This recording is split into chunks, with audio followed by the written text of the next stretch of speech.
Lesson 63, we're going to deal with two topics. One is rational numbers, non-terminating decimals, and percents, and how they relate to each other. And the next is going to be fractions with negative exponents. All right, so let's get right after it today. We're going to convert each one of these fractions to a decimal and a percent, and then we're going to write that decimal to the nearest thousand. So we're going to round it. Okay, first of all, 1/3. We should kind of have this memorized, that it's 0.3 repeating. Okay, there, we've written it as a decimal. Next, we're going to write it as a percent. Well, first of all, if we move the decimal place 2 spots to the right, multiply it by 100%, we get 33.3 repeating percent. I think we'd prefer to write that as 33 1/3%. 33 1/3%. I guess either one of these would be okay. I'd prefer the fraction. All right, next we're going to write the decimal rounded to the nearest thousandth. Thousandth is 3 decimal places, tenths, hundredths, thousandths. So what we're going to do is we're going to write out the decimal to 4 decimal places. Remember, it was 0.3 repeating. So there we go, 4 decimal places. It goes on from there. This 4th decimal place is what tells us what to do with the thousandths place, this 3 right here. Since this 4th 3 is less than 5, we're going to leave this 3 as a 3. If this number right here, the 4th number, was greater than or equal to 5, we'd round this 3 up to a 4. But it's not, so we'll just leave it as 0.333. And really, I shouldn't say equals there. I should say is about. So like those squiggly equal signs would be a good idea. All right, 5, 6. I just use a calculator on this, guys. It's 0.83, and the 3 repeats. That's it as a decimal. Now, if we multiply that by 100% to turn it into a percent, we get 83.3 repeating percent, which is 83 1/3%. Okay. Now we're going to round the decimal to the nearest thousandth. Okay, tenths, hundredths, thousandths, 3 decimal places. We need to rewrite it with 4 decimal places at least. 8, 3, 3, 3. The pattern goes on from there. Okay. This 4th 3 tells us what to do with the 3rd 3, and we're going to leave it as a 3. So it's about, see, I can use those squiggly equal signs, about, or approximately 0.833. Okay, last one, 2/11. Using a calculator to put this in decimal form. It's 0.18. Both the 1 and the 8 are repeating. Okay, if we multiply that by 100%, it would be 18.18 repeating percent, or 18 2/11%. Okay, I know that 0.8 repeating is 2/11. It's right here. It's the first, what I started off with. So 18 2/11%. Okay, now I'm going to rewrite this and round it to the nearest thousandth, 3 decimal places. So let's first of all rewrite the number with 4 decimal places, 1, 8, 1, 8, and then it would repeat from there. Okay, this 8 right here tells me what to do to this 1 that's in the thousandths place. That 8 tells me to round this 1 up to a 2. So my answer is going to be 0.182. See how that changes? That's the first time we had to round up. Good summary there of converting repeating decimals or fractions into repeating decimals, and then percents, and then rounding them properly. Okay, this is a little bit more complicated. Now we're going to convert each percent to a fraction and a decimal, and then we're going to write the decimal rounded to the nearest hundredth. So the first thing I would do is turn 66 2/3% into a mixed number. I'm sorry, an improper fraction. That's 200/3%. Now,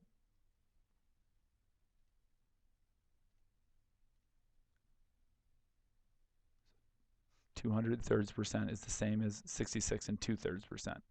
3 times 66 is 198, and plus 2 is 200. So now, to turn fractions into percents, we would multiply by 100%.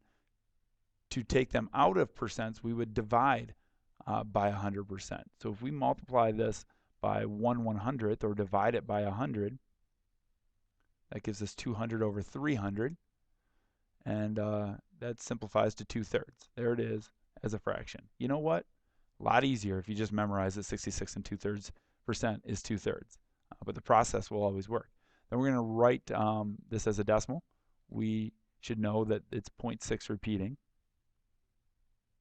And if you don't, you can always just use a calculator. And then lastly, we're going to write it rounded to the nearest hundredth. So let's write it out to the nearest thousandth here, or just with at least 3 decimal places. And then we'll round it properly.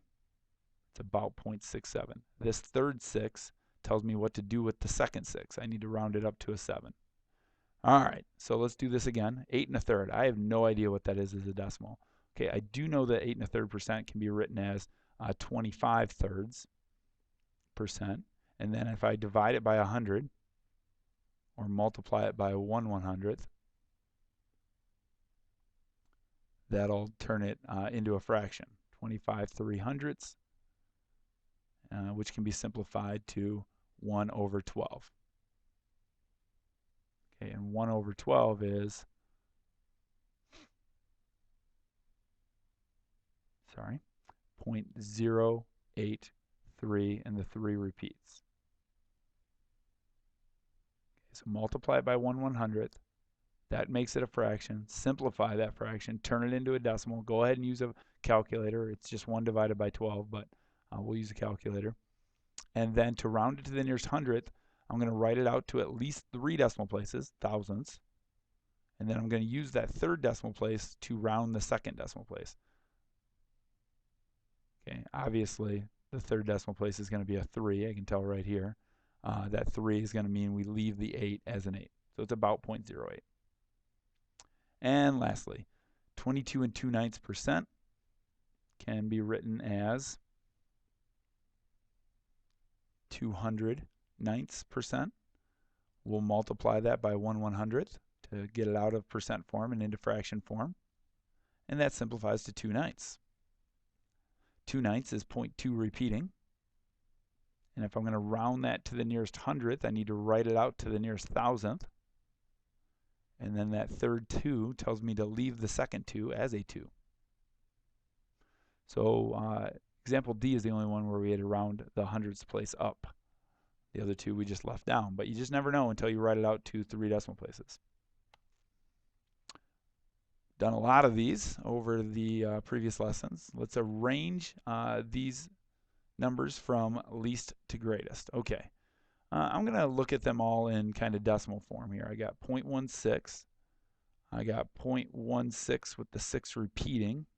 And then I got the 0.165. So which one's smallest? I got 0.160. I got 0.166. And I got 0.165. The smallest one is 0.160, or 16%. It's our smallest number. Okay. Then we got 0.166, about 0.165. 165 is smaller than 0.166. So 0.165 would be next. And then our 1/6 would be the biggest. 0.16 with the 6 repeating. All right. The bill for the meal was $24. Dario left a tip of 16 2/3%. How much was the tip? Oh, Dario, you made this very complicated, but we can do it. Okay, 16 2/3%. We can turn that into a improper fraction, just like we did here on a previous example. That would be 50 thirds percent. We'll multiply that by 1/100th to turn it into a fraction. Dividing by 100 there, guys. That's 1/6. Okay, so Dario tipped 1/6 of the bill. Okay, so 1/6 of $24 is $4. That's what he tipped. Okay, so we turn the percent into a fraction, and then we use that fraction to find what his tip was. Okay, and lastly, negative exponents and fractions. Not a lot, just a real simple rule you got to remember here. When you've got a fraction being raised to a negative exponent, that is equal to the reciprocal of that fraction. The reciprocal of 1/2 is 2, and you change the exponent to a positive. So 1/2 to the -3 is equal to 2 to the +3, which is 8. 1/2 to the -3rd power is 8. So apply that again. 1/10 to the -2nd power we take the reciprocal of 1/10, which is 10, and we raise that to the positive second power, which is 100. Okay, and lastly, 3/2 raised to the negative 1 power. We take the reciprocal of 3/2, which is 2/3, and raise that to the positive 1 power, which is simply 2/3. Okay, so a very simple rule there. I could explain in very complicated terms why it works, but for right now, and I think those conversations will come about in class, but for right now, let's get the rule down. We'll use it a few times, and we'll see over time why it works. All right. So 3 lessons into term 2. Hopefully you're keeping up with your notes and with your problem sets. And make sure you ask a lot of questions in class about things you don't understand. I'd love to help you. See you tomorrow.